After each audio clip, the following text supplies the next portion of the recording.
Hey, welcome everybody to this week's podcast, formerly known as Inside the Locker Room, now is known as the Drop Zone, because we're dropping knowledges on you motherfuckers.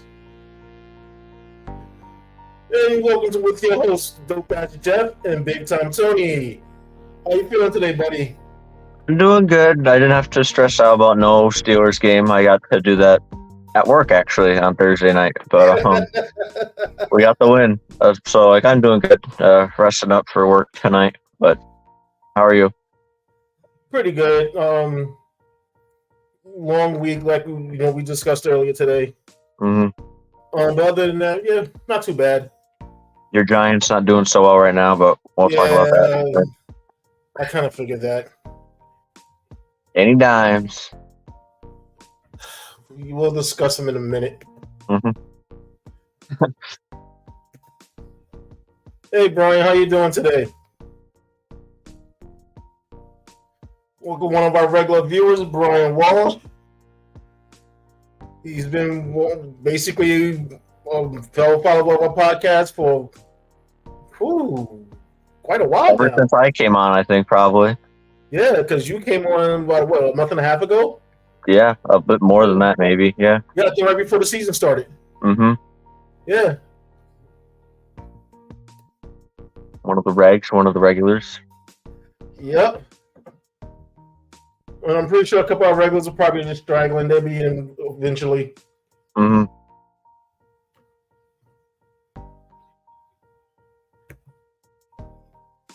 Yeah, I'm sure you're doing well with your Niners on a bye week because they've been struggling in the last couple of weeks. Yep. They needed this bye week. Holy shit. Yeah, they did. After losing 3 in a row. Oh, all right. So let's get into our first topic. NBA and James Harden trade. Finally. Yeah. You want to break that down for us? So yeah, I will. I'm so happy that this is finally done. I can hopefully stop talking about him for at least a few years now because they hope that this works out in LA. This is his third team that he's gotten away from in 3 different years. It was Houston, then Brooklyn, now the Sixers. Well, we know. Let's be honest. We know it's not going to work. Yeah, we know it's not going to work. It's somehow not going to work. The Sixers get a lot in this deal back. They get forward Marcus Morris, forward Nicholas Batum, forward Robert Covington. Hi, Shelly. They get power forward center Kenyon Martin Jr., a 2028 unprotected first-round pick, 2 second-round picks, and a pick swap, and a future first-round pick from another team. And Sixers had to waive Danny Green to make this trade possible. So they get actually a lot in return for James Harden, which I think was the big staple of what they wanted. That they want a lot in return for him, and I think they did get a lot in return. You know, they got a lot of forwards, which is what they needed. I'm sure Terrence Mann's name did come up a lot in the trade talks, and they were not able to get the Clippers to trade him. So this is the trade that they fell on. And the Clippers get James Harden and PJ Tucker in the deal as well. So both sides seem to be happy with all reports that everyone's happy with the trade. James Harden makes his debut against your New York Knicks on Monday. Of course he does. So we will see how that goes. This Clippers team now looks very interesting as long as Kawhi can stay healthy, Paul George can stay healthy, James Harden can stay happy, and Russell Westbrook can play like. Well, we already know Kawhi's not going to stay healthy. We already know Paul George is not going to stay healthy, which is going to leave James Harden not happy. Mm-hmm. So yeah, we already know where this is heading. Mm-hmm. Yeah, and then Russ is gonna try and do too much. He's doing good so far this year, so it's only hopefully gonna stay up for them. But I'm optimistic because I'm sick and tired of this James Harden drama. Again, this is his 4th different team in 4 You're not the only one. years. I think everybody is sick of this fucking James Harden shit. we don't talk about ring chasing. This is ultimate ring chasing that he's done over the past couple of years. This is true. Well, let's face it, it's beyond ring chasing. Mm-hmm. He's just, to me, it's like he's out to destroy franchises left and right. Because basically that's all he seems to be doing. Yep, and then they have to slowly rebuild.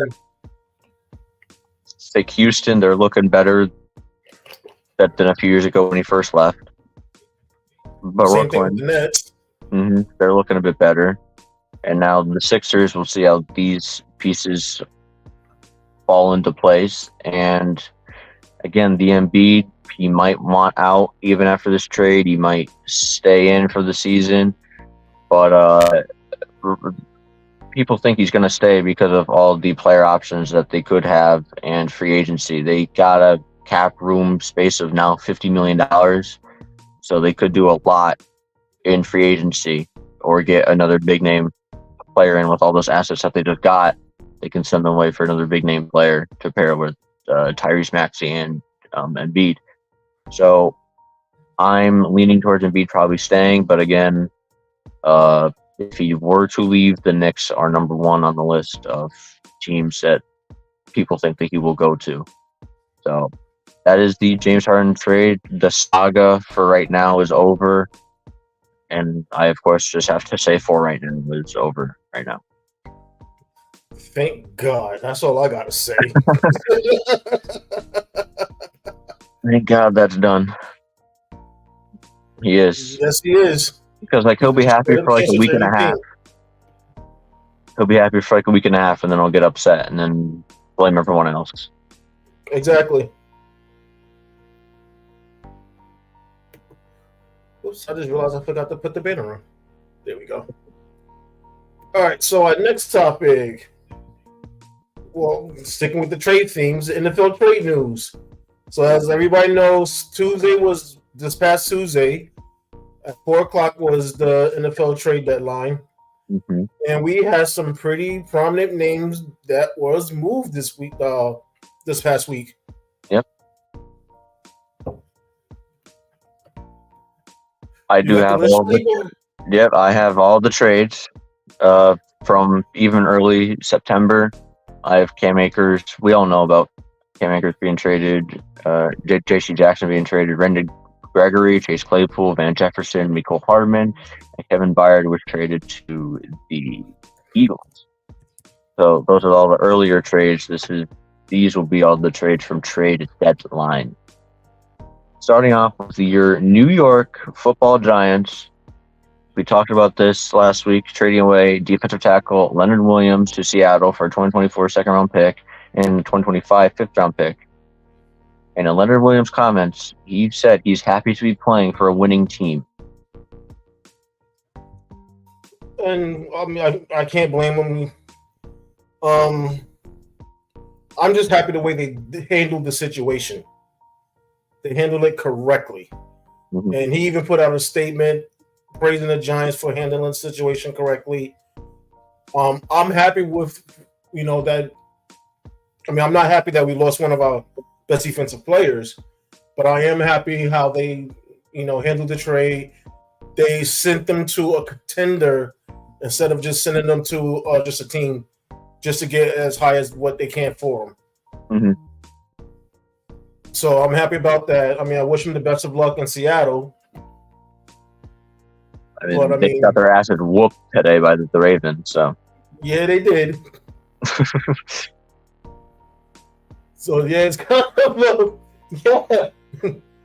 But they have more of a chance than the Giants do right now. I'm sorry, yes, but they do. Yes. I mean, you don't need to be sorry for me. I've already wrote the season off.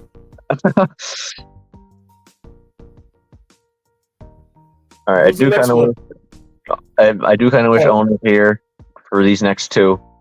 So do I. I hope he's watching, so he at least he comments. Because I would like to know his opinion. Feelings on this one. Washington trades defensive end Chase Young to San Francisco for a 2024 conditional third-round pick. So San Francisco's defense gets even better once again after we said with the Randy Gregory trade, can that defense get any better? They said, hold on, we can. And Chase Young gets traded for a 3rd-round pick. Yeah, they basically said, hold my beer, let's see we could top this. Mm-hmm. If he can stay healthy, that's the key word. Mm-hmm. He has to stay healthy. Yep. If he stays healthy, that defense, that's a scary defense. Yeah, with Joey Bosa, or no, that's Nick Bosa. Nick Bosa. Sorry, I get the two confused. Yeah, same with me. The Bosa on the one end, and then Chase Young on the other, and they have a good middle line there. And their linebackers are fucking top tier. Fred Warner, Drake Greenlaw, and then that secondary is elite. So yes, that is. Whew. I don't even know what to say about that. That's just. Yeah. I'm kind of shocked that that's all they got out of Chase Young. You know, he was such a high draft pick, and they only get a 2024 conditional 3rd-round pick for him. So. Yeah, Washington basically sold him for a bag of chips and some peanuts. Yep. And they got pretty much the same in return for defensive end Montez Sweat. So they move on from both defensive ends. People were thinking he was either going to be one or the other. Yeah, they move on from both. They got rid of both of them to Chicago for a 2024 2nd-round pick, which a 2nd-round pick could be very, very good, but you don't get a player in return for that. Like, you don't get a player in return for either one of these two. You have to wait and to hope that in the draft you get a good player out of them. And then Sweat turns around and signed a multi-million deal with the Bears. Yeah. So he's saying, or should be saying, a Bear for a decent amount of time now.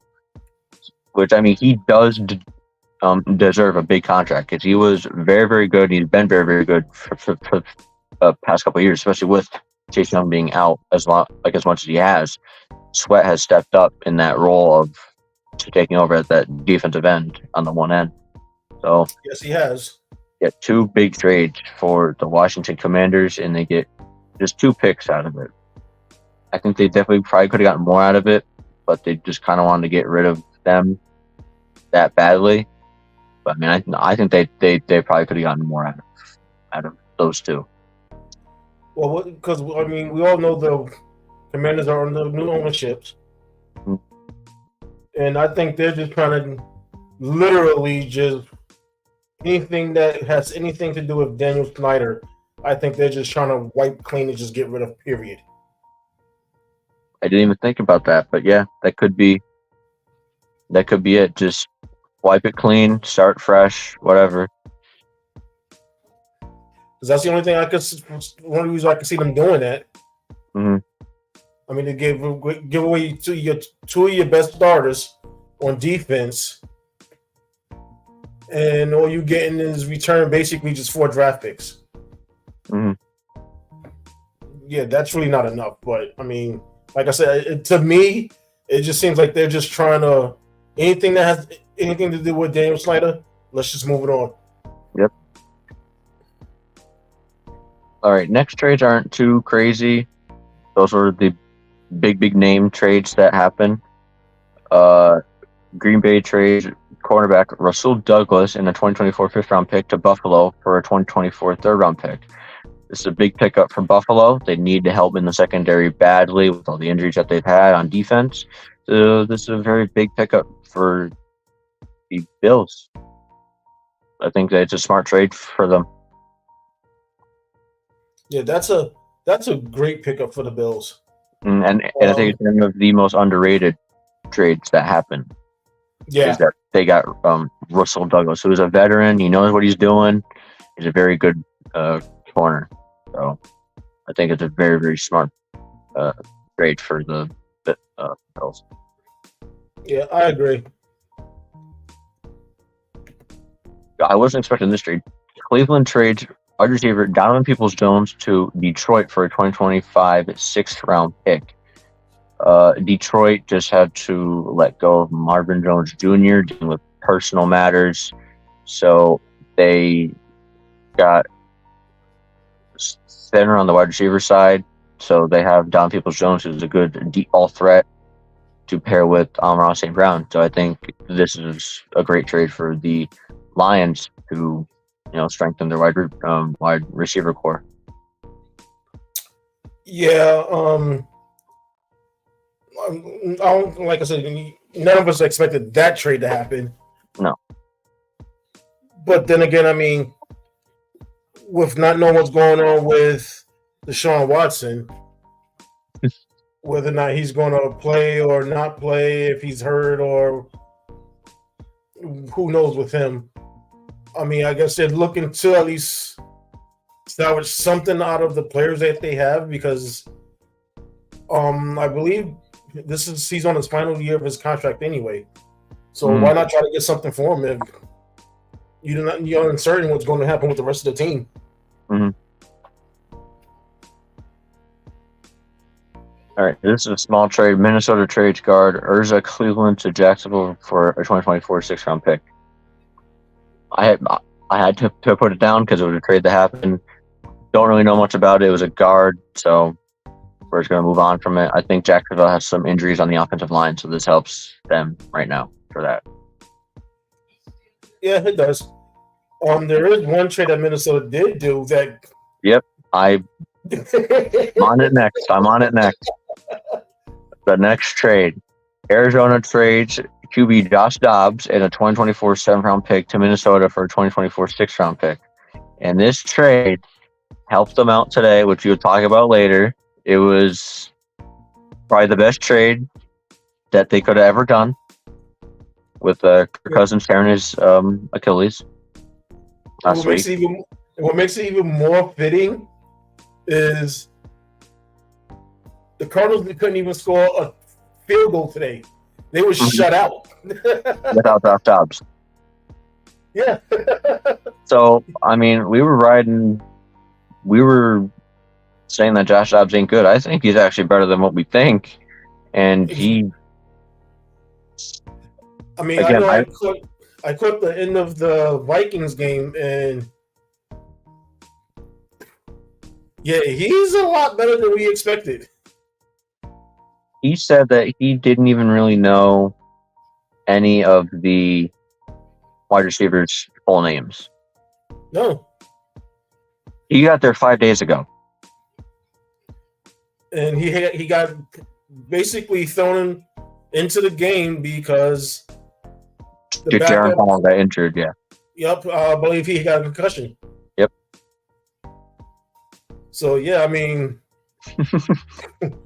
what can you say? Hey, I know you don't know the playbook really. I know you don't know the team, but I need you to go in, and try to win the game for us. And basically, go ahead. And he's like, okay, I'll do it. No problem. I mean, hey, more power to him. I mean, I was calling the Cardinals, I mean, as you know, I was calling them the best one-win team in the league because they play everyone hard so far this season. And it just proves that it was Josh Dobbs leading them to just play tough. And now he goes to Minnesota, 5 days in Minnesota, and he goes and wins the game for them.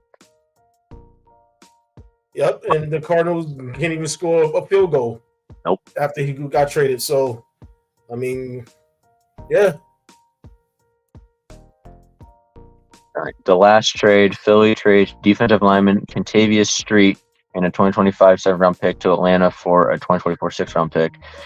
This was a good trade for the Falcons because their defensive tackle, Grady Jarrett, tore his Achilles last week.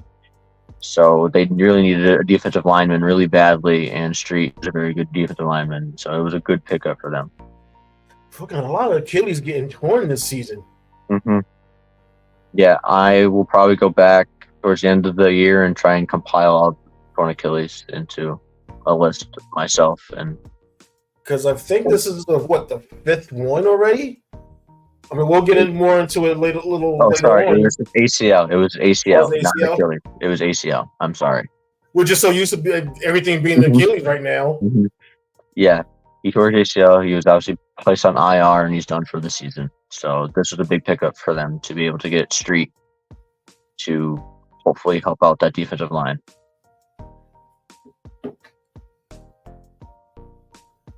Any other trade news for the NFL? Nope, that's it. I think that the Clippers got confused with the NFL trade deadline and the NBA trade deadline, so that's why they did the trade so quick. Like, oh shit, the trade deadline, and it's the NFL. Hey, I'm okay with it because the fucking situation is over for now. Mm-hmm. All right, our next topic. Are the problems in Vegas? Are the problems? I mean, they are beating the Giants, which isn't much right now. But I mean, fucking have no quarterback. Quarterback goes down again. Mm-hmm. Yeah, there's big problems in Vegas. They benched QB Jimmy G for Aiden O'Connell, the rookie, and they fired this week GM Dave Ziegler, head coach Josh McDaniels, and offensive coordinator Mike Lombardi. Yeah. Yeah, there's big problems there. There's not good problems. They do have a new interim GM, Champ Kelly, and new interim head coach Antonio Pierce, is the former New York Giant. Yep, former linebacker. Yep.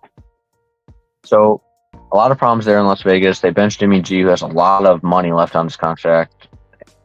There was a lot of money left on Josh McDaniels' contract as well. Yeah, he had another 4 years or so on his contract and a lot of money, and they get rid of him.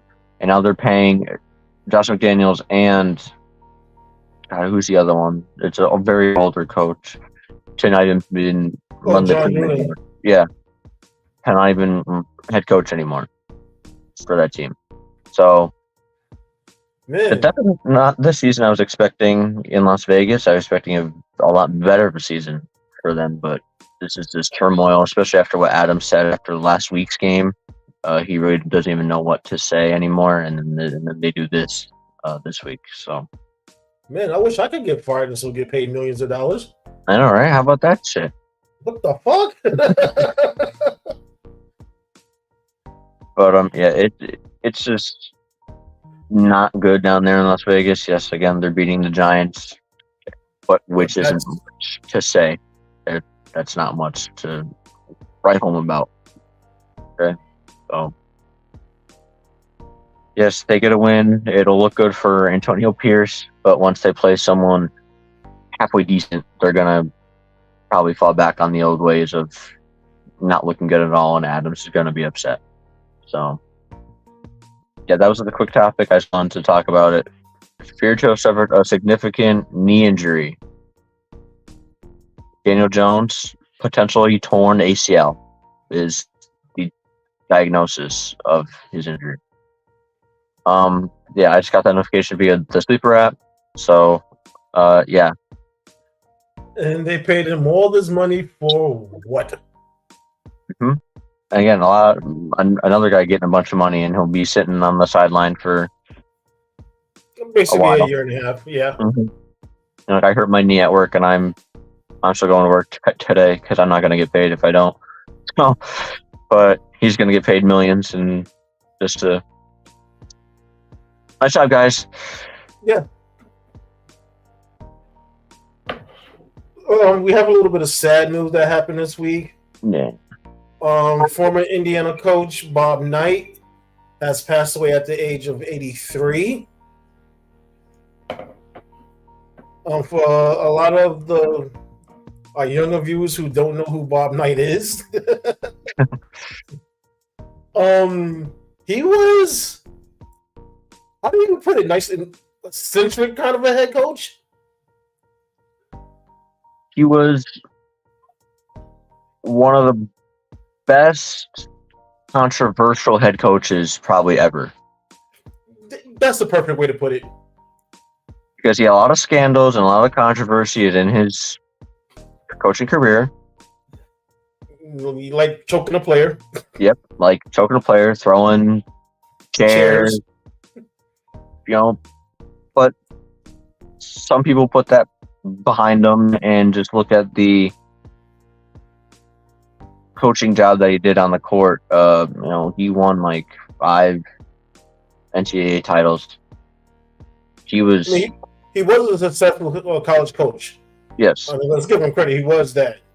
He was very successful. He built the Indiana program into a powerhouse in the 80s and early 90s. So, I mean, yeah. I mean, all the prayers go out to the rest of his family. Yeah, he was, like you said, one of the best controversial coaches ever. Mm-hmm. That's the nice way I can put it without really. I don't want to shit on his name too much because that stuff's already happened. It's in the past. It's way back there. He's passed away. Let's remember his legacy as a coach and not what any bad thing that really happened, because it's already happened. He's already had to deal with. Mm-hmm. Pretty much. Yeah, but I mean, he finished with a record of 902 wins and 371 losses. He had 20 or more wins in 29 seasons. Yeah, most coaches don't even get a chance to have that type of tenure. No. He also coached the U.S. Olympic team to win a gold medal in Los Angeles, the last American amateur team to claim Olympic gold. He started at Army, actually, going 102 and 50. Then he went to Indiana, where he went 662 and 239 from 1971 to 2000. So he's basically been a winner everywhere he went. Yeah. So, wonderful coach, again, with his controversies, but we're not going to really talk about them. Just celebrate his legacy of what he did bring to that college game in the Indiana University. So, yes. Prayers and also go out to his family. He did pass away peacefully. He was sick for the past about year or so. And it was his time right now. So, a legendary coach that will be missed by many. Hi, Ann.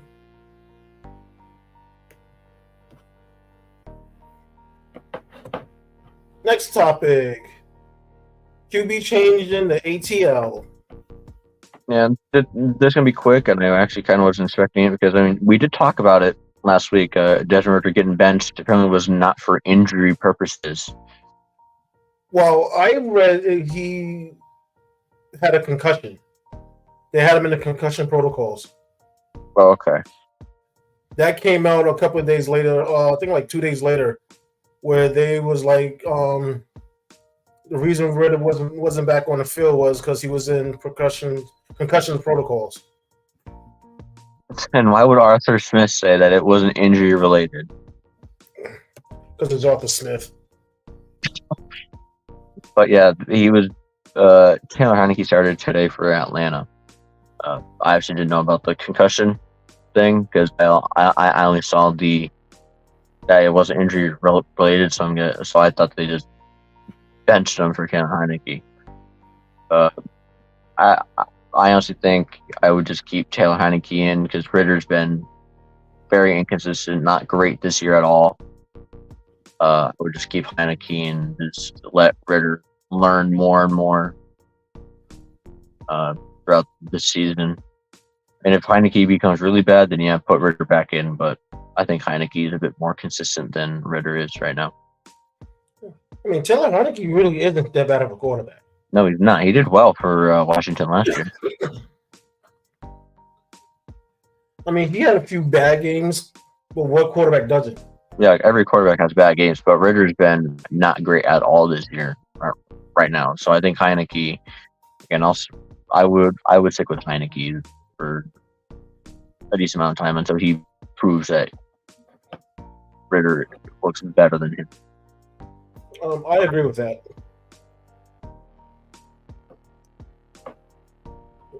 So our next topic. I think we're about to go 2 weeks in a row without having saying his name. NFL injury updates. Jeff's favorite topic. Yeah, when my guy Anthony Richardson isn't on the fucking list, it's my favorite. Yeah.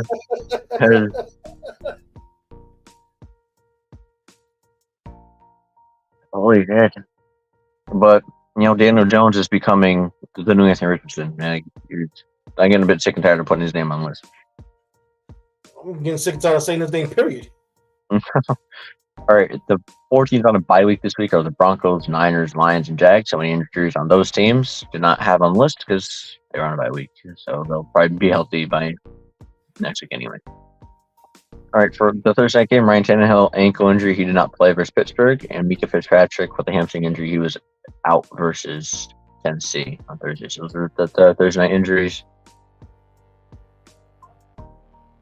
A lot of injuries in the Green Bay and Los Angeles game. Green Bay wide receiver Christian Watson, chest, back, and concussion, left the game versus Los Angeles and did not return.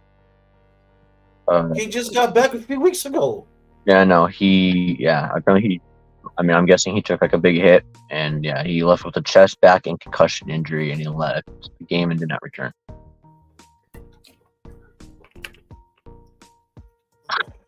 I don't even know what to say anymore. This is just getting ridiculous. Mm-hmm. Green Bay's star linebacker Quay Walker with a groin injury, he was out versus the Rams, and their safety Rudy Ford with calf injury, he was out versus the Rams. This could be why the Rams struggled so much. QB Matt Stafford with the thumb injury, he was out versus Green Bay. So it was Rifkin, I believe, who started for the Rams today. Because that injury happened last week against the Cowboys, I believe. Yep, and he tried to practice through it, and it just wasn't good. So he did not play today, and they only put up 3 points. And the linebacker Ernest Jones with a knee injury, he was out versus Green Bay as well. Justin Fields was hoping to play this week, but he was out versus New Orleans. And the linebacker Tremaine Edmonds with an injury, he was out as well. I know. I mean, you're not supposed to lose your job due to an injury, but that young kid that's quarterbacking for the Bears right now, I believe he's a lot better than Justin Fields. He puts up points. Fields, you might have to watch out because the Bears. I mean, I know the Bears lost today, but he's putting up points. Yeah, and he only lost because he got hit from the back and fumbled the ball. Mm-hmm. So I mean, yeah, that's one of those where we're gonna have to keep an eye on. Yeah. I mean, I don't think the Bears would bench Justin Fields just because of how high they drafted him. But I mean, it's the Bears. We never know what they'll do. This is true. All right, 2 Giants injuries. Daniel Jones, which we talked about, with a knee, he left the game, did not return. Again, it is feared to be a torn ACL for Daniel Jones. And your guy, Darren Waller, with a hamstring injury, he was out versus Las Vegas. And they think what a surprise! Darren Waller injured again. And they think it's actually that it's week to week. No, they put him on IR. Oh yeah, so he's out 4 weeks actually. So thank God you guys got him, right? Yeah. From the Las Vegas Raiders. They had linebacker Divine Diablo out with an ankle injury. But we also put Tyrod Taylor on IR as well. Oh, so you guys only have DeVito left. Yep. And then Saquon is your emergency QB. We're fucked. Super Bowl, here you guys come, right? Yep. Can't wait. I'm going to turn into a Cowboy fan. Next year. Mm-hmm. Next year's our year. Yeah. That'll never happen with him. Yeah. We're not delusional. All right, Atlanta wide receiver Drake London with a groin injury. He was out versus Minnesota. And as we talked about, Grady Jarrett, torn ACL. He was placed on IR and he's done for the season. Now, poor Minnesota. I don't know what the fuck is happening in there with the injuries. Justin Jefferson was supposed to, or he's eligible to come back off of IR. I don't even know if he will play for the rest of the season. I wouldn't be shocked if he doesn't, just with all the injuries and the turmoil going on in Minnesota. But I mean, if Joshua Dobbs keeps playing like he's playing, he might be willing to. Yeah, he might. But I say that because Kirk Cousins, it's official, he tore his Achilles. He was placed on IR. Jaron Hall, as we talked about, with a concussion, he left the game for Atlanta and did not return. KJ Osborne, the wide receiver, concussion, he left the game versus Atlanta and did not return. And running back Cam Akers, feared suffered a torn Achilles as well.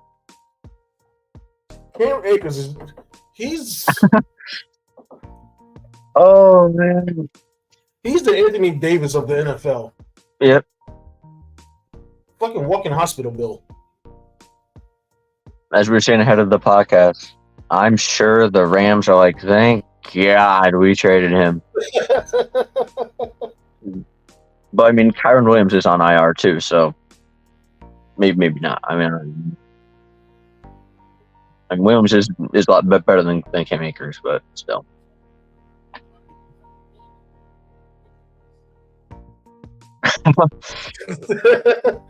Yeah, I mean that's the way it's going. I mean, the Cardinals might get first pick because if they can't even put up any points, I mean they were going against the Browns defense, which is good, but still. Yeah. All right. Not many more injuries. Again, this injury list, this week was not too bad. Indianapolis wide receiver Josh Downs, he was questionable with an injury. He did play the game, but then he left and did not return versus the Panthers. And their star linebacker, number one in the league in fantasy linebacker, Zaire Franklin, with an injury, he was out versus Carolina as well.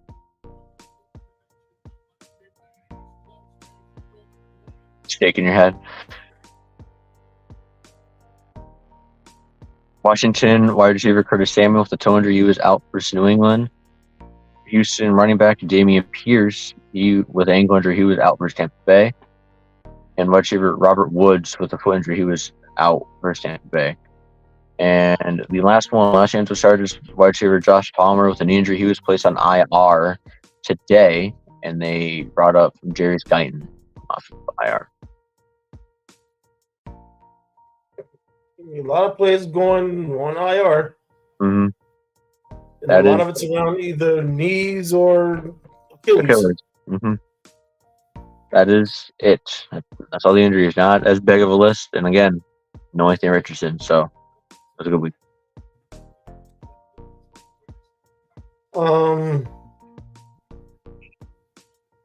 Do you want the bad news or do you want the bad news? Sure.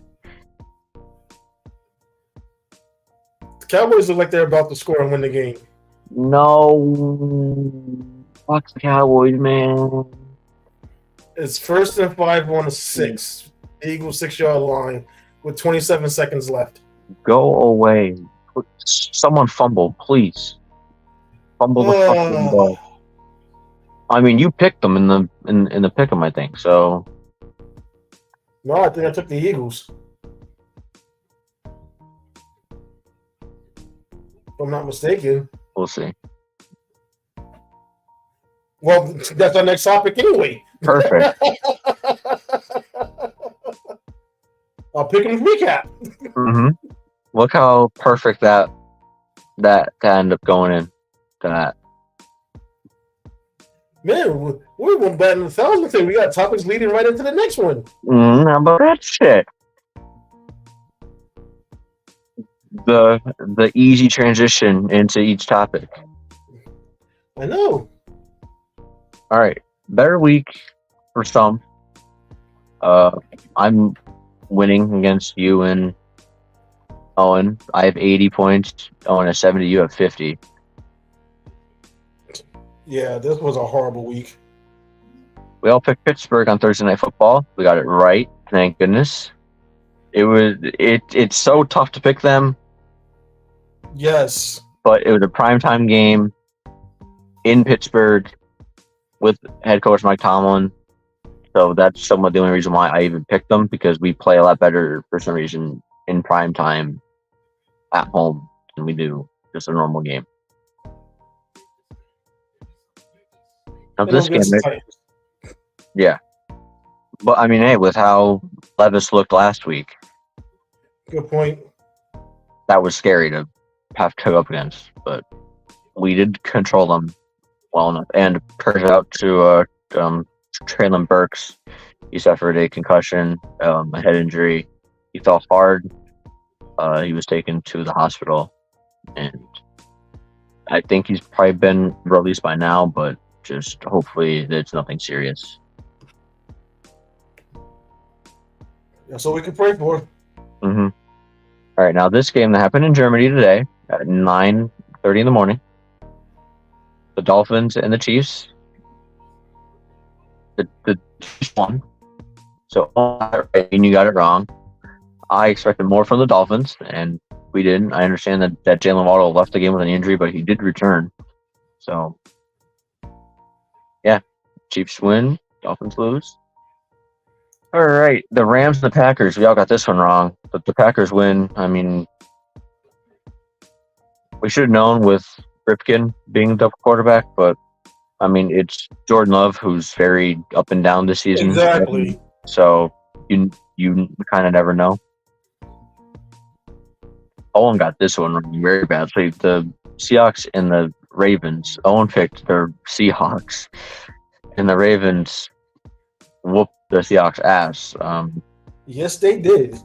I mean, I guess the Ravens are trying to be consistent. Maybe they're hearing us about us calling them the most inconsistent good team in the league, and they're finally thinking like, "Oh shit." They're probably like, those assholes on that fucking podcast. Yeah, we're gonna finally teach them a lesson. We're gonna show them that we're a great, consistent team. Mm-hmm. And we're gonna win more games in a row now. Like, we're gonna be good. Yeah, I still believe when I see it. Mm-hmm. All right, this game we all got wrong again. The Vikings and the Falcons. I mean, the legend of Josh Dobbs. That's all I got to say is why we got that one wrong. Legend of Josh Dobbs. And this is true because, I mean, we all looked at this game and said, okay, Kirk Cousins hurt. We had no idea who the fuck the backup was. Mm-hmm. So we're thinking, okay, whether it's Riddler or fucking Heineke, the Falcons are going to win. Mm-hmm. And then they traded for Josh Dobbs. Mm-hmm. But I was still thinking, okay, you got Josh Dobbs. You're not going to be able to play him really because he's just getting there. He's not going to really have time to know the playbook. What the fuck do we know? Mm-hmm. We know nothing. Josh Dobbs like, okay, watch me. Mm-hmm. Hold my beer. I got this. The Eagles won. Sweet. Fuck the Cowboys. Fuck the Cowboys. Fuck them. Sorry. But I had to look at that score real quick. I was like,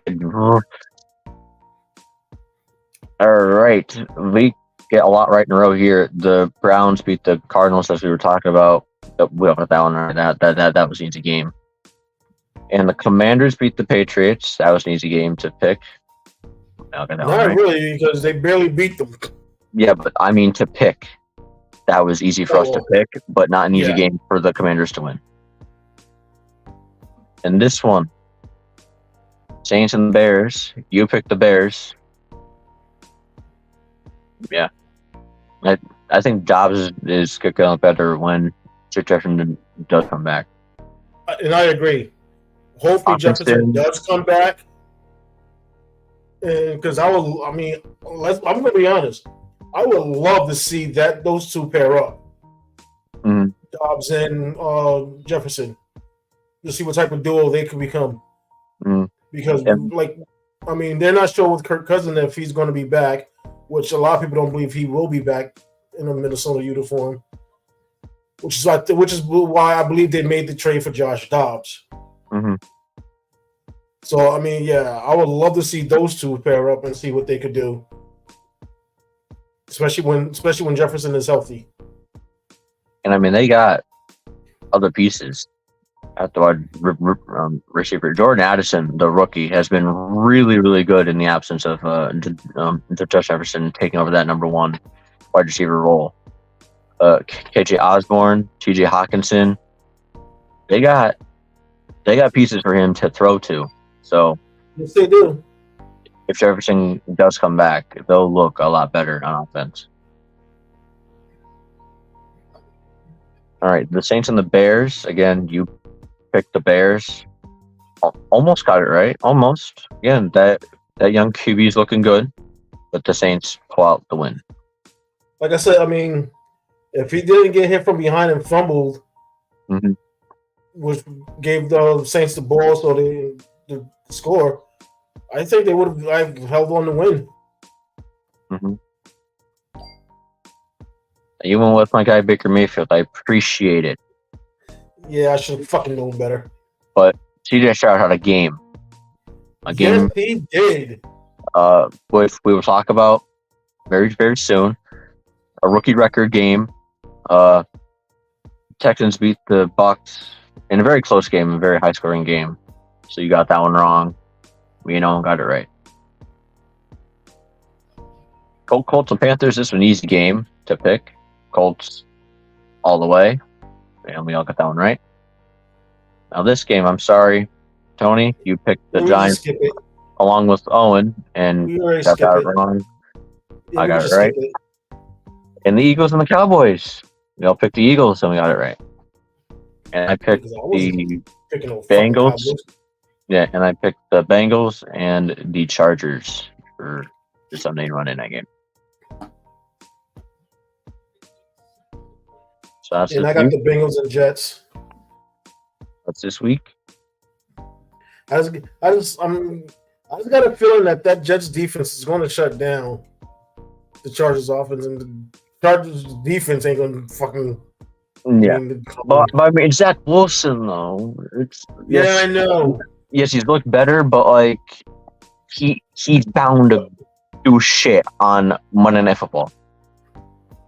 But this is somehow he always finds a way to pull out a fucking victory out of his ass.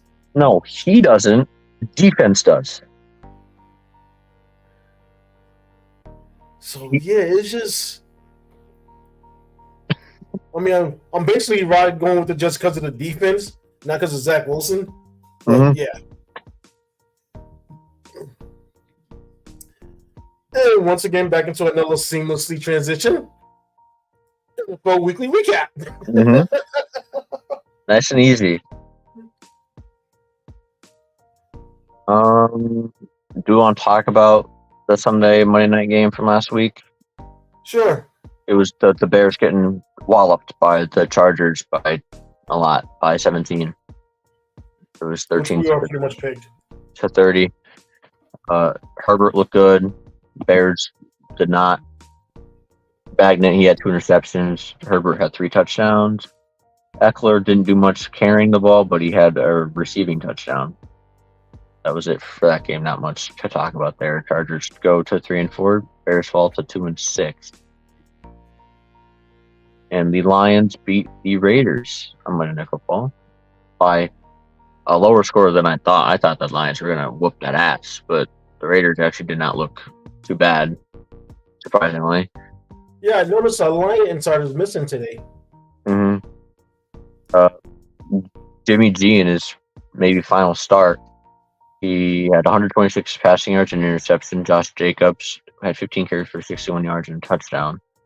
Jahmyr Gibbs had a game of his rookie life right now.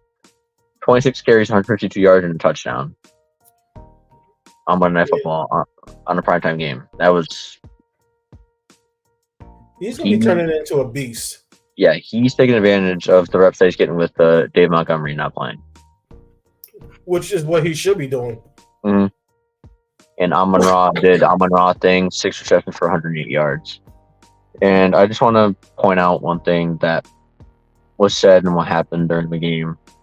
Devontae Adams, he had 1 reception for 11 yards. He said after the game, he doesn't even have anything to say that won't get blown up in the media world. Some people call him selfish because he wants the ball. I mean, yeah, you're getting paid all that money. Give me the damn ball.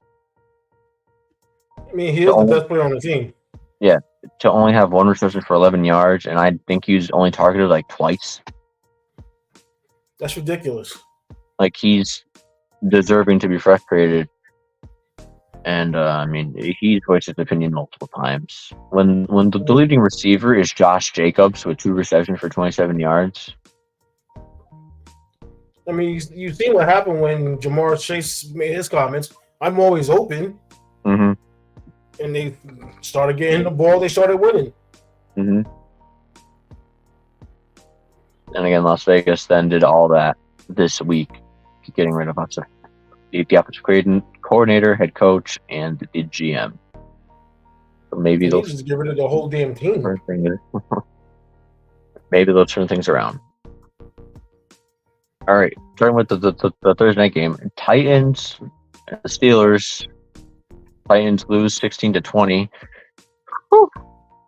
I have my boss at work. He's a Steelers fan too, so he was keeping me updated, and then he stopped keeping me updated, and so then I got worried. I was like, oh shit, if he's not updating me anymore, that means we fucking lost. So at one point in the night, I checked my phone, and we won. I was like, thank goodness. But Deontay Johnson got his first receiving touchdown since like week 17 of like a while ago. I don't even know how long it's been. It was like 122 receptions that he's had since his last receiving touchdown. Yeah, like I said, like I've been saying, you guys need to get rid of your offensive coordinator. Mm-hmm. So because that offense is just bad. We don't know what we're going to get with your offense. Oh no, we're going to get shit offense. We know that's what we're going to get. Because when Kenny Pickett finishes the game with 160 passing yards and we win, like we're 5-3, the same record as the fucking Niners. How? Yeah. Like, if I know. I'm trying to make it make sense, but the math doesn't math up. It doesn't. It really doesn't. We finished with 326 total yards. A lot more rushing yards than they did. They had 340 total yards.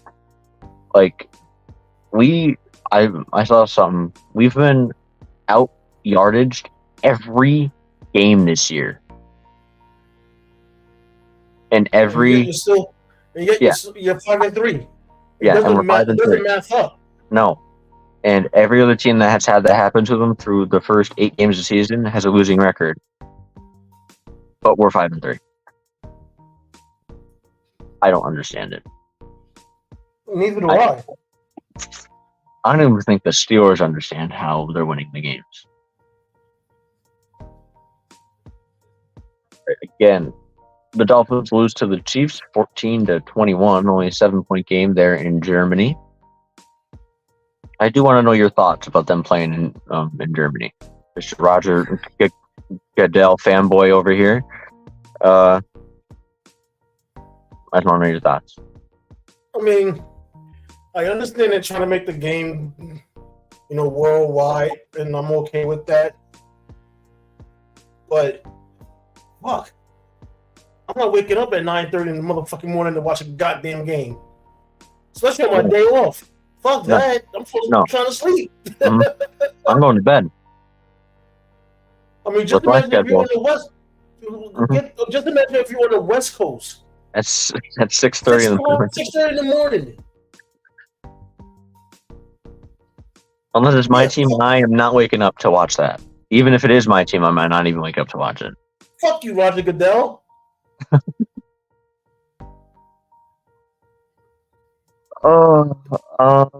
Tua, You had to get me started, didn't you? what? You had to get me started with that jackass, didn't Yeah, you? I did. I need to get you going with them. Oh, I hate these motherfuckers. We didn't talk about enough last week with the extension or anything. We didn't talk about them Because it enough. doesn't make any. Like I said, I mean, I understand you want, but if you're gonna do it that way, make those night games over there, which would be like 1 o'clock normal time for. Not fucking have them where they start at 1 o'clock, where people gotta wake up at 9:30 in the morning or 6:30 in the fucking morning if you're on the West Coast. Mm-hmm. You fucking idiot. That's almost like saying, "Hey, fuck you to all to the American watchers. Fuck you," especially on the West Coast. Exactly. 6:30 in the morning. Yeah, we want to make the game worldwide, but yeah, you West Coast viewers are probably not even going to watch it anyway.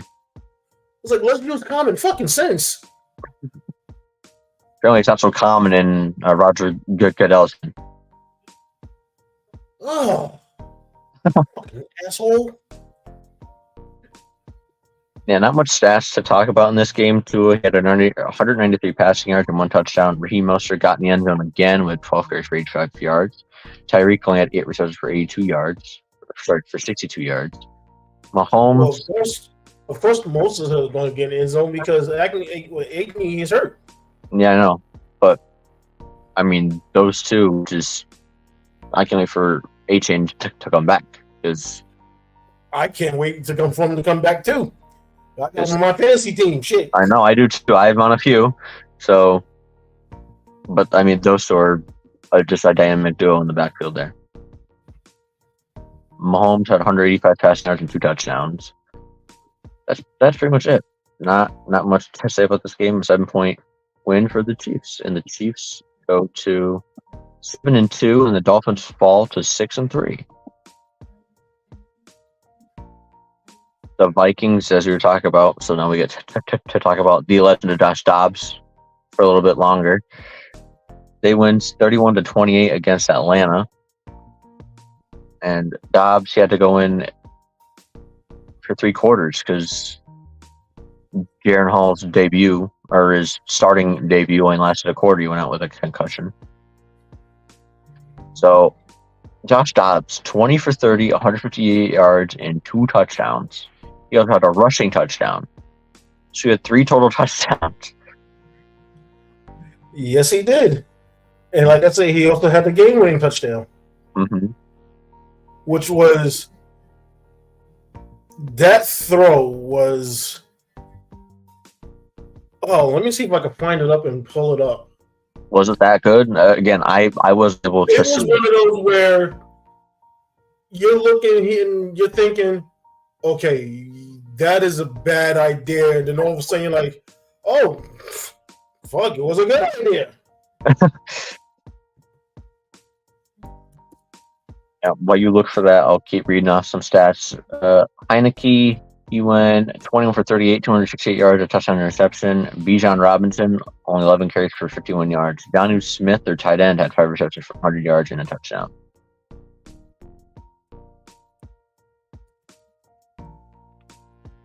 Alexander Madison had one of the receiving touchdowns from Dobbs, and Brandon Powell had the other one. Nice. So he was spreading the wealth there. Hockenson had 7 receptions for 69 yards. Addison, the rookie, had 5 receptions. Madison had 2 receptions. Johnny Munden had 1 reception. KJ Osborne had 2. Before he went out with an injury, Brandon Powell had 2. Cam Akers had 3.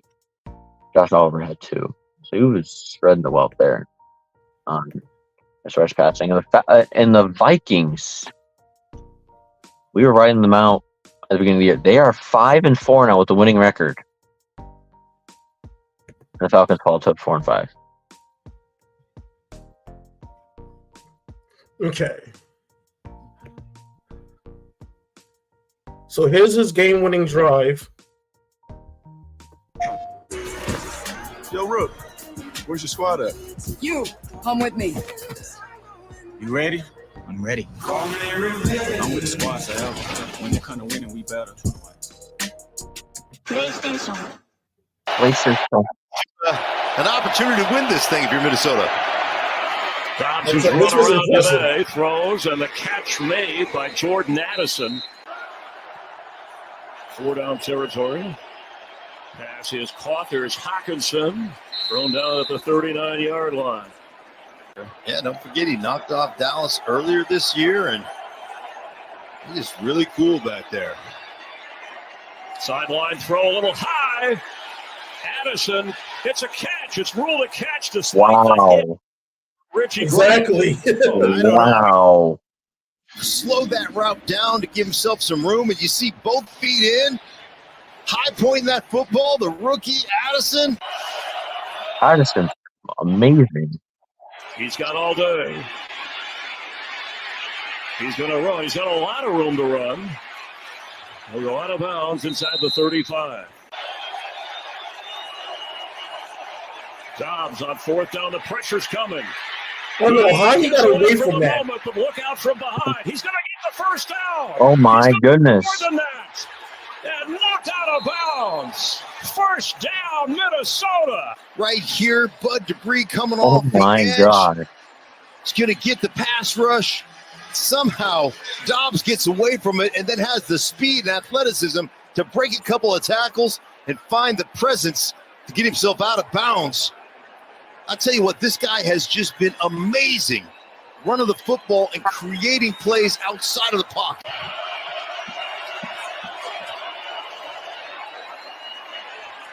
Hawkinson hit, hangs on. And I think this is the game-winning touchdown pass. 3rd and 4. Yeah. Time. Catch!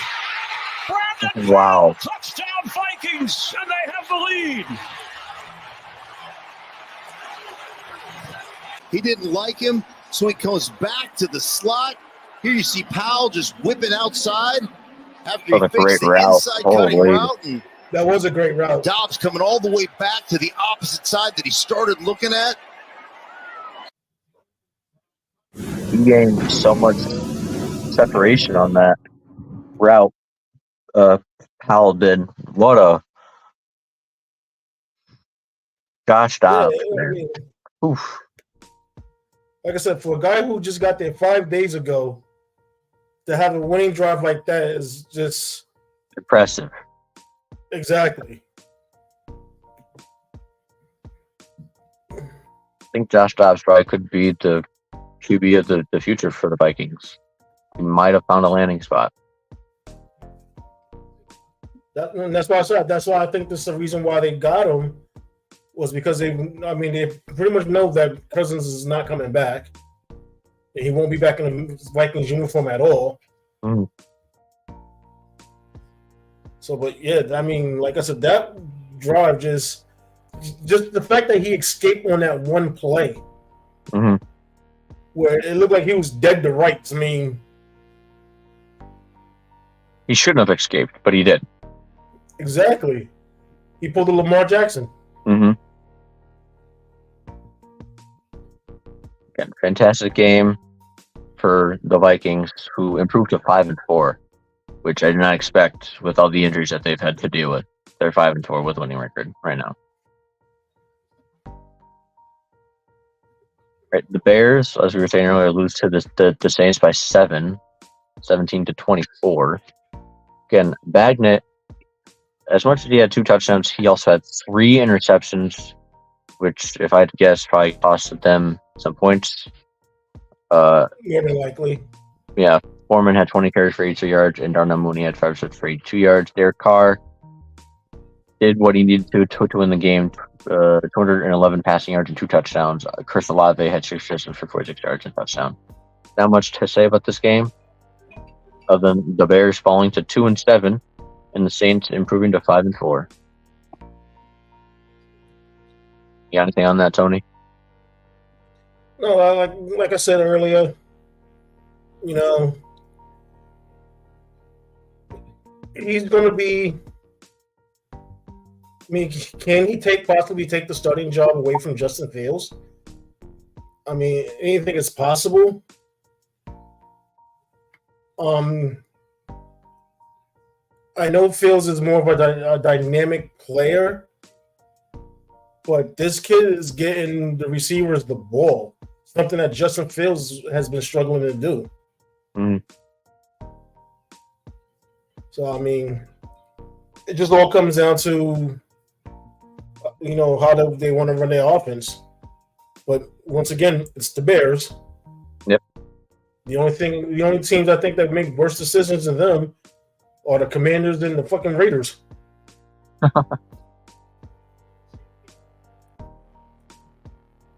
All right, next game, the Rams lose to the Packers 3-20.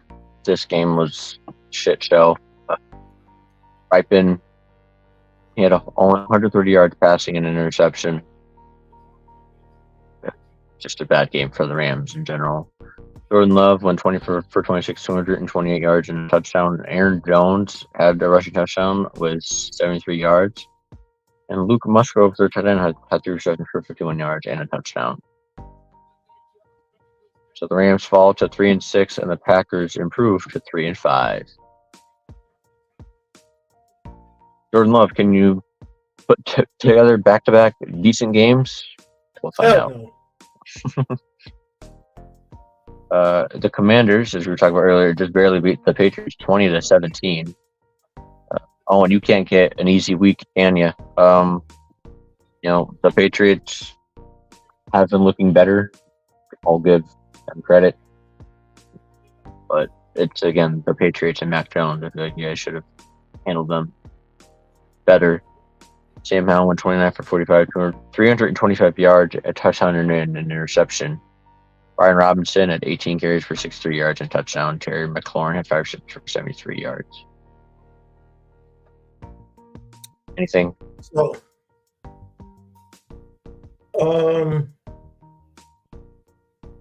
Sam Howell was proven to be not that bad of a quarterback. Yeah, he's really not.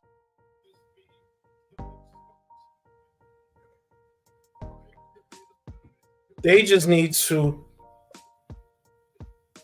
and with the new ownership, I think they're just purposely just blowing that team up. Like I said, to get rid of anything that's evidence of Daniel Snyder, just to have a fresh, clean start. Because, trading away your 2 best defensive ends for a bag of chips and a bag of peanuts, and basically tells me everything we need to know about what their game plan is. So, for all you Commander fans, I feel for you guys because we're going through the same thing too.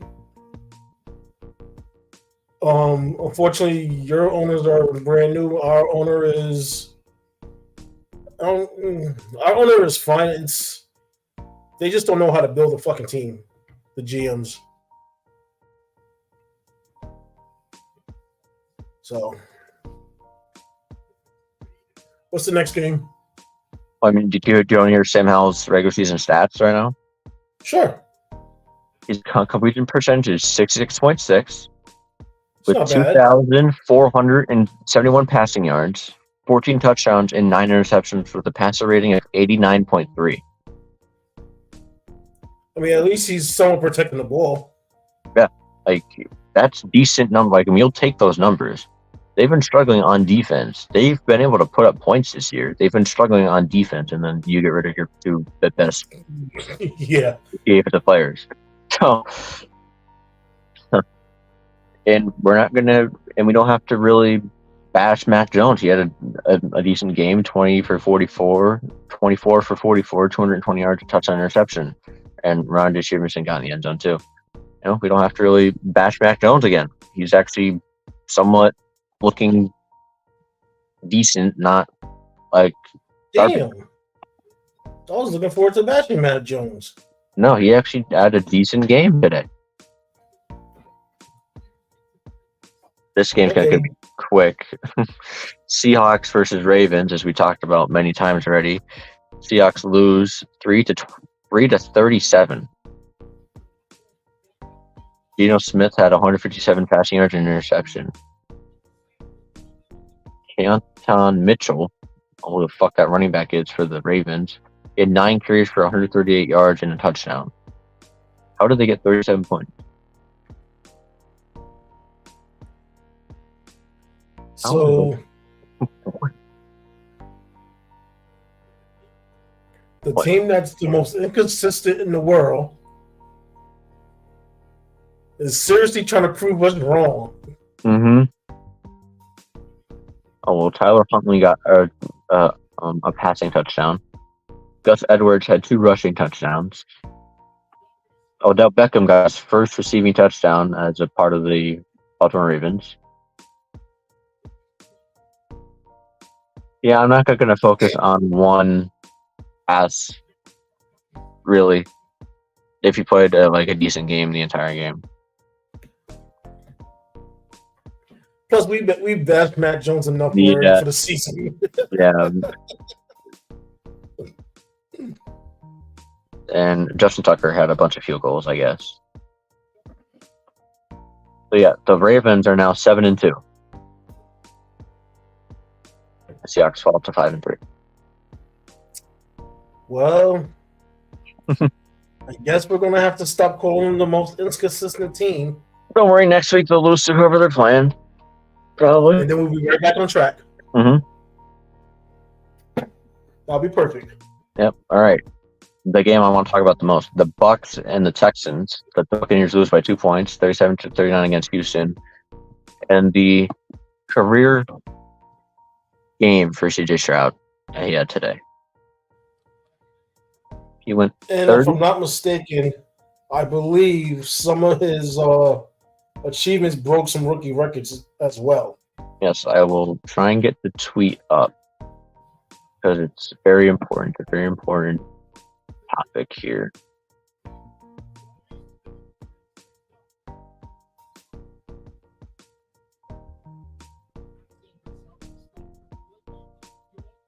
.470 passing yards at the rookie record, 5 touchdowns in a game-winning drive with 46 seconds left.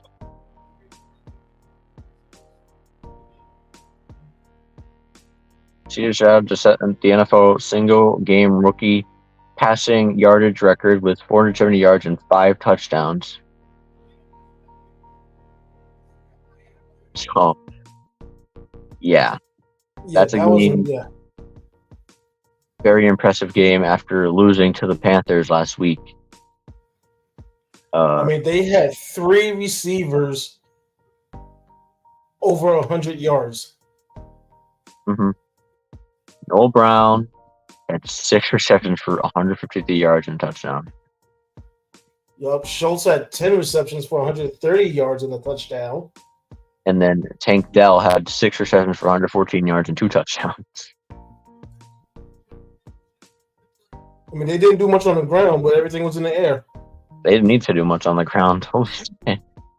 Well, I mean, Tampa Bay does have a good run defense anyway. Mm, It's their secondary that is suspect.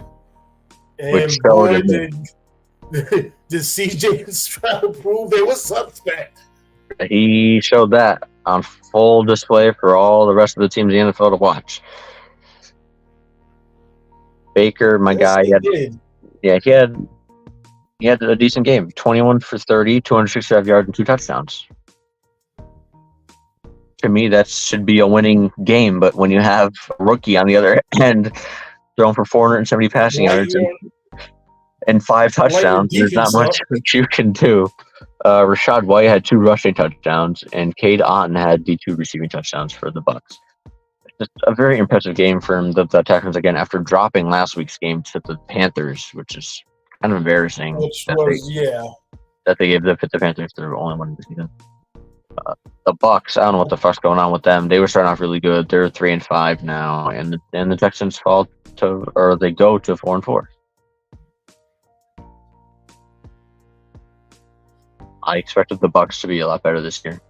I don't know what's happening with them. I mean, I think it's their defense mostly, but I mean, mostly their secondary. I can't even say their defense because, again, the run defense is good, but their secondary is not good at all. Yeah, Stroud smoked their secondary. All right, this game's going to be quick. Cardinals get shut out 0-27 against the Browns. Again, it's a very good Browns defense with Clayton Tune at quarterback for the Cardinals. Who? 11 for 20, 58 yards. What the fuck? He passed for 58 yards, Sony. That's 58 more than me and you, and we sat home and slept today. And Yeah. 2 interceptions. Yeah, and he threw two interceptions. Deshaun Watson was back, Tony. He was back. 19 for 30, 219 yards, and 2 touchdowns. Mark Cooper had 139 receiving yards and a touchdown. Not much to say. Yeah, Cardinals that's fall just. to 1-8. Cleveland goes to 5-3. I mean, that's just. I'm trying to understand the logic for Arizona. Why would you trade the quarterback that you started the season with for and have? I mean, I can understand if Kyler Murray was back 100%. Then yeah, I can understand that.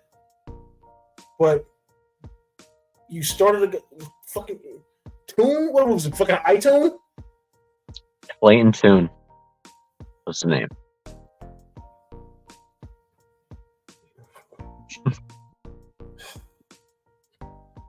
Yeah, Kyler Murray was ramping up to play this week, but did not. So I'm guessing maybe next week he will suit up and play, which the Cardinals fucking needed. That just doesn't make any sense. But hey, what the fuck? That's why they get paid the big bucks and we do a podcast. Yep. Hey, I guess if they know what they're doing, we don't. So It just gives us something to fucking rant about. All right, Colts beat the Panthers 27-13. Again, we all kind of saw this coming. Colts improved to 4-5, and the Panthers fall to 1-7. Probably should be 0-8, but they got lucky with the Texans. Shit the bed last week. Gardner Minshew, 127 passing yards and touchdown. Kenny Moore, the second, had 2 interception returns for a touchdown today. So now, which one looked like was more of a pick? Bryce Young as number 1 or CJ Stroud as number 2? CJ Stroud, I mean, look at the records that he's putting up. I mean, but Bryce Young, I mean, yes, they beat the Texans last week, but that doesn't mean anything to me. I mean, they're still 1-7, and the Texans are 4-4.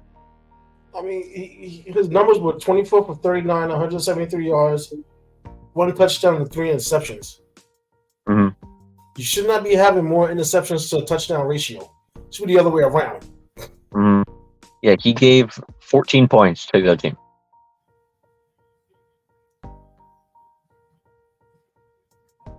Which more points than they had in total. And I feel bad for, Adam Thielen because, I mean, he should still be in Minnesota, but Minnesota's proven that they don't really need him. Mm-hmm.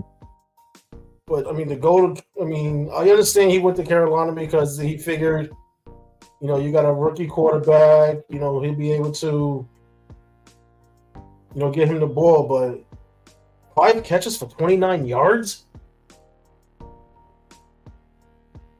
Yeah, that's not what he signed there for. That's not.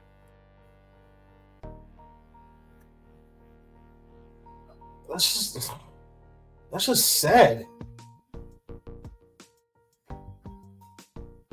I mean, if you have 5 catches, you should be at least close to at least 80, 90, maybe 100 yards. 29? That's barely over 5 yards a catch. Mhm.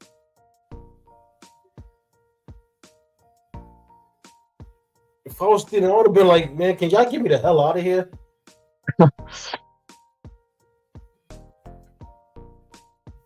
Yeah, I mean, you feel bad for Bryce Young because he has so much more talent than what they're using on the Panthers.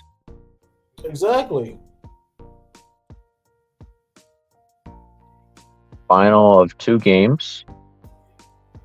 The Giants lose to the Raiders 6-30. We're not gonna really talk about it much to save you from anything. Again, Daniel Jones potentially torn ACL.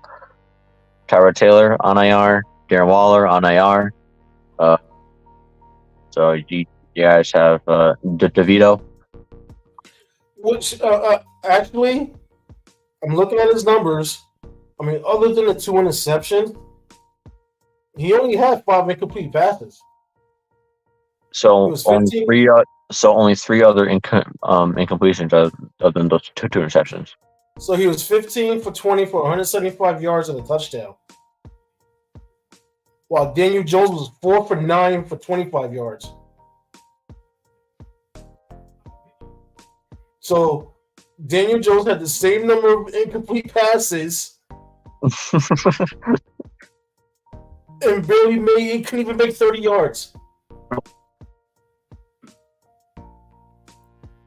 I mean, Barkley had a decent game, 16 rushes for 90 yards.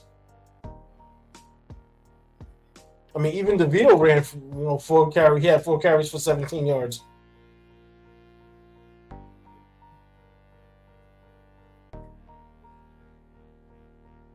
So, I mean, I just... Well, Wan'Dale Robinson had the only touchdown. Yeah, I know. I turned on the game and that was their one highlight. And of course, Graham Gano's on the IR too. The Giants kicker. Oh no, no. Oh boy. I forgot about that. So yeah. So there basically was no kicker. Mm-hmm. So they had basically no kicking game. So You basically have like no one right now. Pretty much.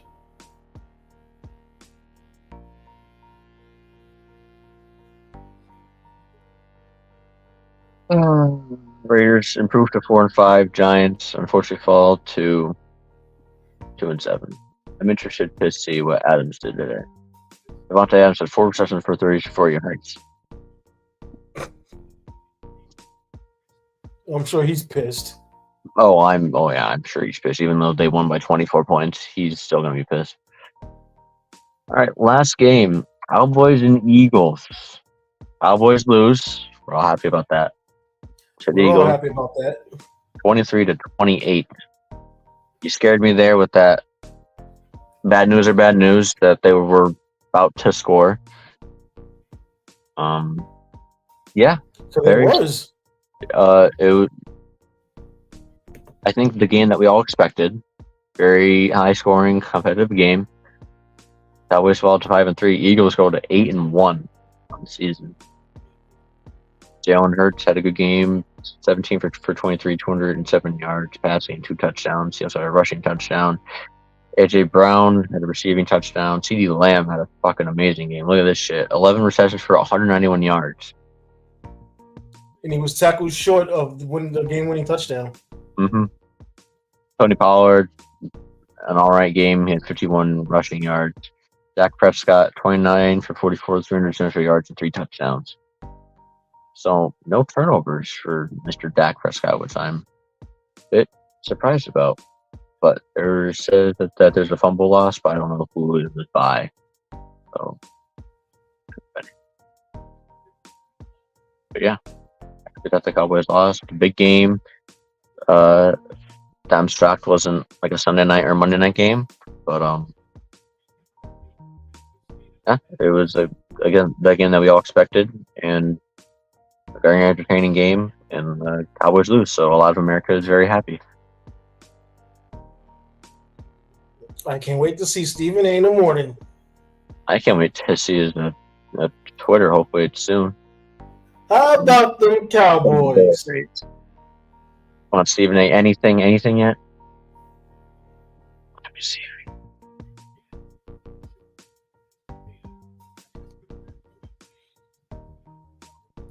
And then while you're checking that, I'll just announce.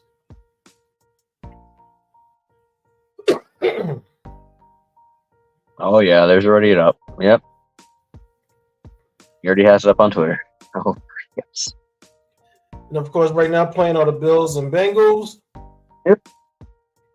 And then the Jets and Chargers are tomorrow. I wish I didn't have work because I actually really want to watch that Bengals and the Bills game. I wish I didn't have work. So we just have 2 more topics left, buddy. Yep.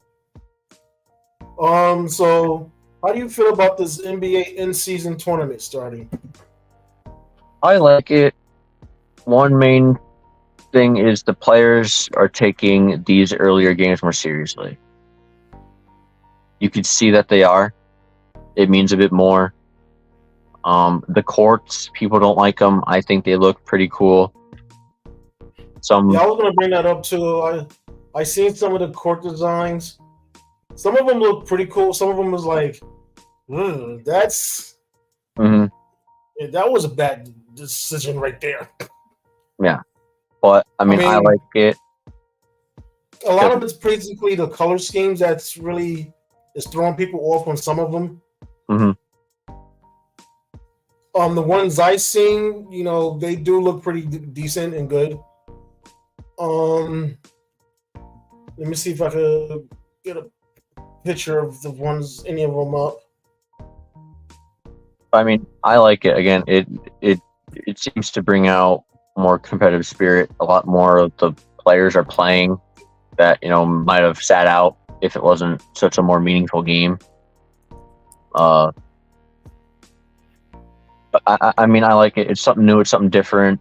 I mean, I'm sure it's bringing more people in to watch it, which is the NBA's main point, is to want to have more people tuning into these games, especially earlier in the season, and more ticket sales. So, and I think it's probably doing a very successful thing at that. So, I mean, again, I don't mind it. It's something new. It's something different, and we'll see if it lasts for the next couple of years, like the playing games have, which have been a big success. Okay. So I do have a visual of them for those who want to see it. There it is. So these are the new courts that they're using for the tournament. As you see, this one is the Atlanta Hawks. That one's in. I like. This one's the Boston Celtics. I like the Celtics one. One's good. I like the Celtics one as well. The Brooklyn Nets. That one's good too. I like that one. The Charlotte Hornets. Meh. Yeah, I'm not too crazy about that one either. The Bulls. I kind of like that one. I think if the Bulls logo would have been black instead of the white, I think that would have been a lot better. Cleveland. It's all right. Not too bad. Dallas Mavericks. I like that one with the blue of the Mavs and in the middle. Yeah. It goes good with the gray. Some of them do have sayings on the bottom of the court. Like the Mavericks was saying for all of Dallas, Fort Worth. You got the Denver Nuggets. I like that one. I like the blue and the yellow. But I'm not understanding the 5280.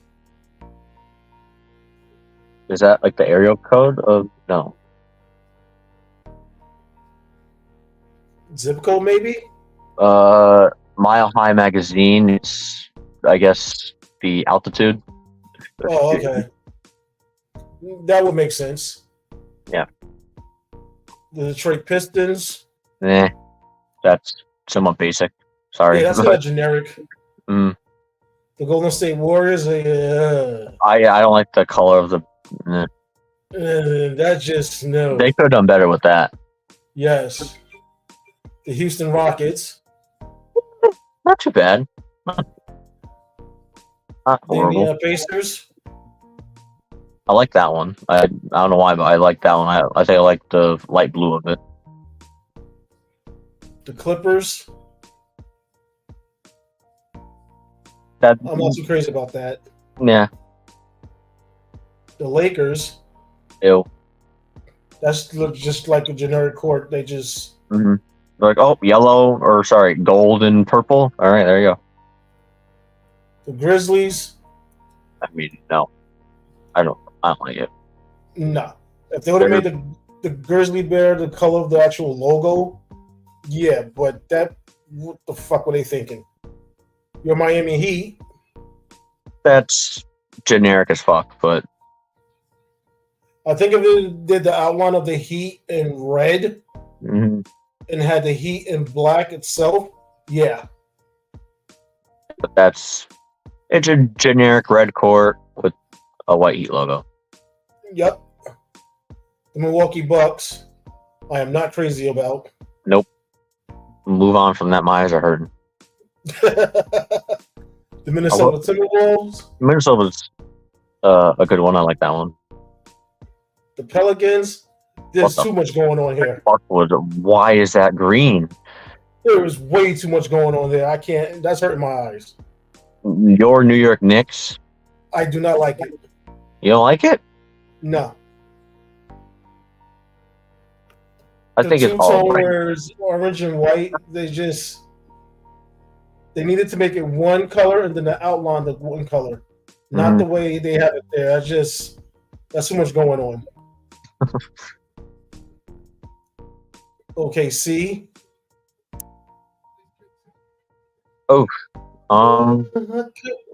I like the whole rest of the court other than the logo.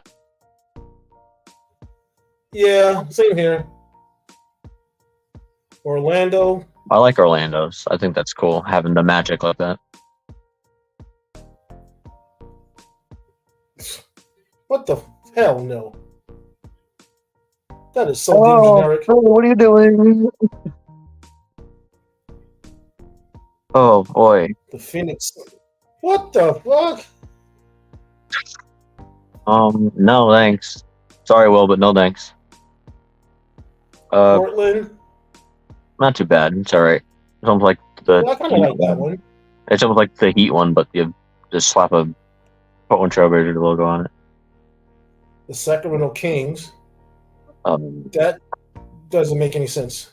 that doesn't look like if the name wasn't above it, I would not even know what team it was. I wouldn't have nice. either.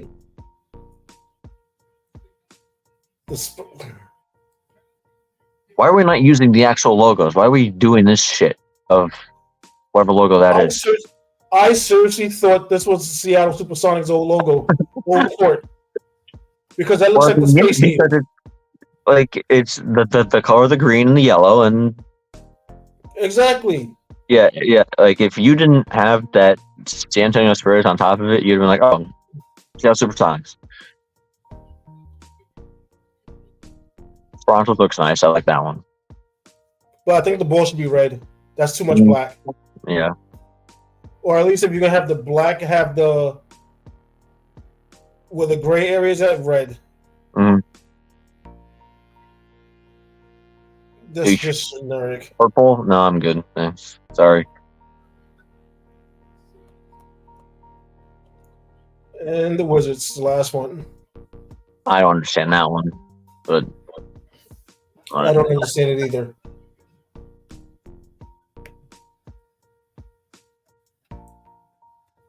yeah, I mean, again, I like it. I think it's very interesting and very cool. Something new. Like I said, some of them was, good. Some of them, a lot of them, yeah. That was just bad. Yeah, I think that there was like 5 that we said, oh, those are good, and the other 25 were like, ew. Yeah. So, ready for our pick'ems? Yes, I am.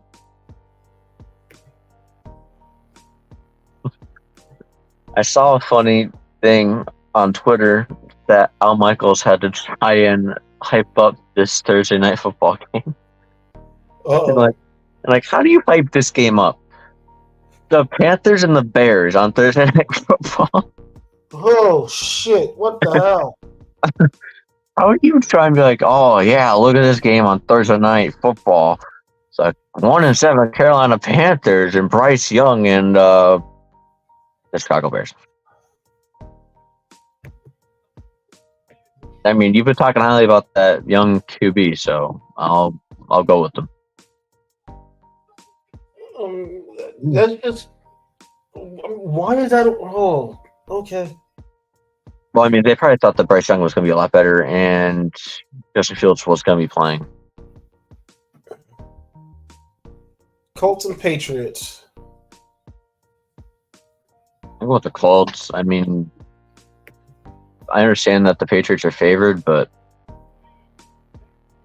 I mean, I just have one name in mind, and that's Mac Jones. I mean, I don't know what we're going to do. Exactly. Ooh. As much as CJ Stroud has been impressive, I don't see them beating the Bengals. Just because the Bengals are in the AFC North, I'm going with the Texans. I think CJ Stroud continues his momentum off of this big week this week. Will it be a close? I mean, I don't think it's going to be a blowout. No. I believe it's going to be close. I just got to see the Bengals pulling out, and they're coming off a bye week. But the Bengals are playing right now. What do you mean?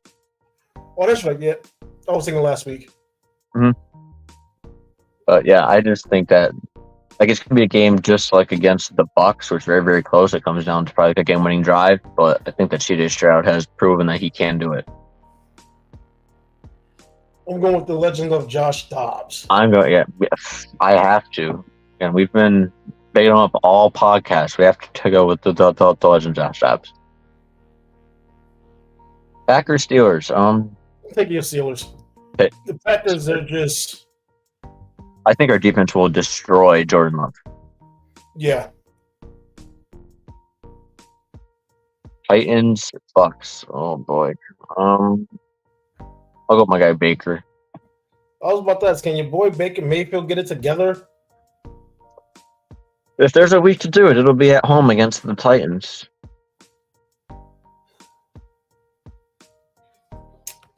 I'm for something telling me take Tennessee.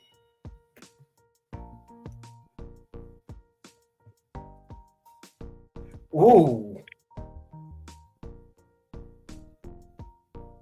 Oh.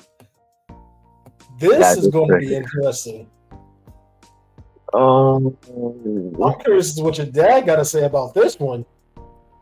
I am too.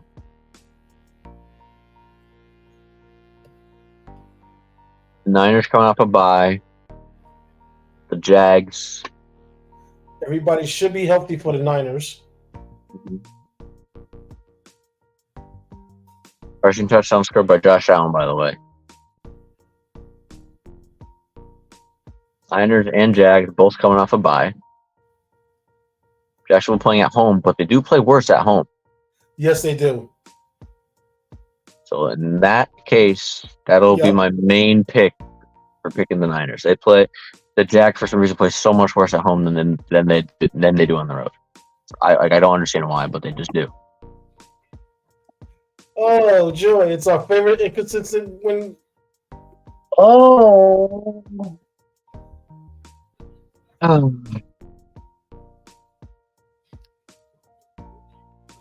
I'll go with the Ravens. Yeah, as much as we joke about them, I gotta take it. Again, it's Deshaun Watson on the other side. Yes, as good as the Browns defense is, I have almost no faith in Deshaun Watson. Neither do I. I'll go with the Falcons against the Cardinals. But if Kyler Murray starts, I might switch that. Maybe. Depends. Yeah. Lions, Chargers.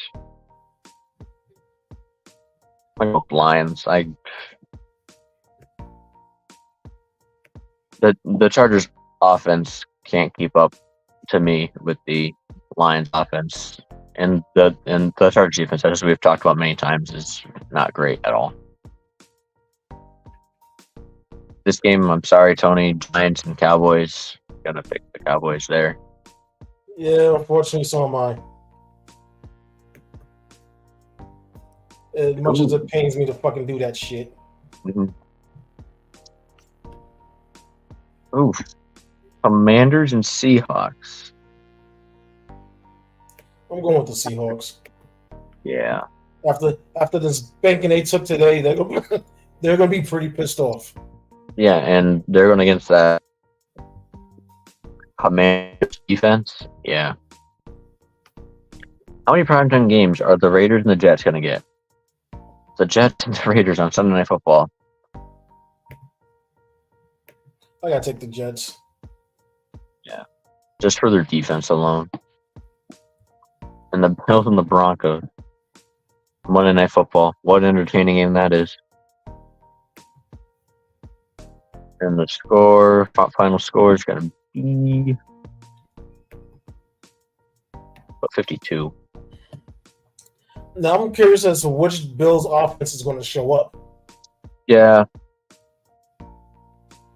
So the last time they played on Monday night, or was it Sunday, they played the Giants, and they looked really bad.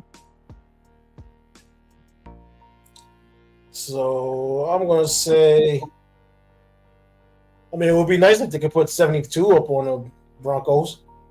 I'm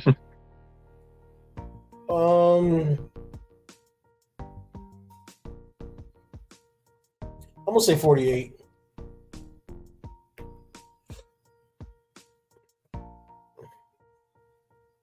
For some reason, I see a 28-20 game. Yeah, they're gonna Again, the the Bills defense is so depleted right now that I think the Broncos could definitely put up some points on them.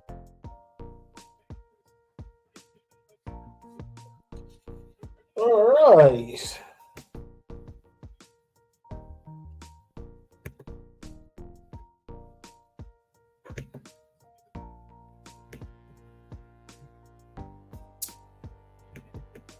And that basically concludes our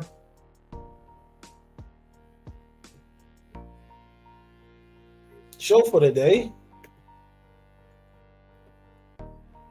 And yes, folks, this is our new logo. For those of you who don't know, we changed our name simply for the fact that make it easier for subscribers to find us on YouTube. Or is anyone to find us on YouTube? Yeah, because there were so many inside the locker rooms, it got ridiculous. And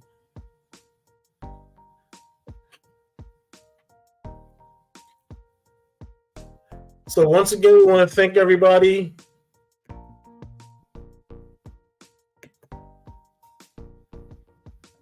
Thanks, Brian.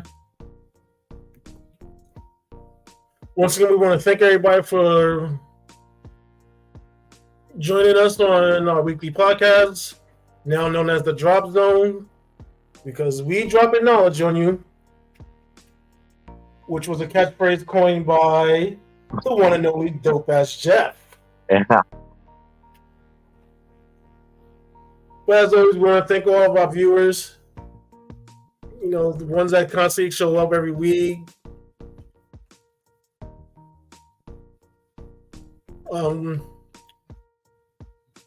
Like I said, next the podcast is going to keep being revamped. We're getting everything, skillfully done. We are also looking for a female co-host to join us on a regular basis as well. So if there's any females that love talking sports, please feel free to let us know. We'd love to have you on a regular basis. After New Year, not New Year's, Thanksgiving, we will have a third co-host, which is going to be, we're keeping that a surprise. Yeah. It's a surprise for everyone. Yep. Because it's going to make everything interesting.